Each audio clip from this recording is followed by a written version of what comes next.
12 ng tanghali kanina nang dumating ang mga tauhan ng National Bureau of Investigation sa opisina ni Vice President Sara Duterte sa Mandaluyong.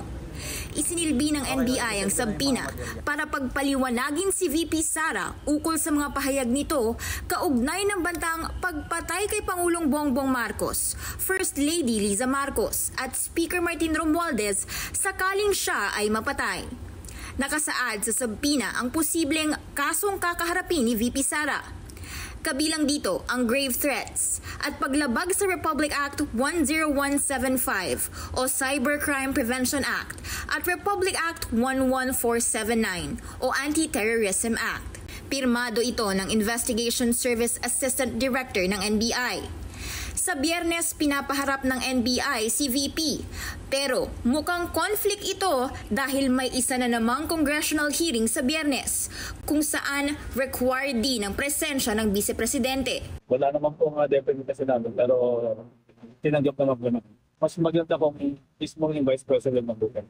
Hindi naman muna nag-react si VP Sara sa sabpina. Babasahin at aaralin pa raw niya kasi ito. Give me time to read and think about it. Samantala, handa raw ang PNP-CIDG na makipagtulungan sa investigasyon ng NBI.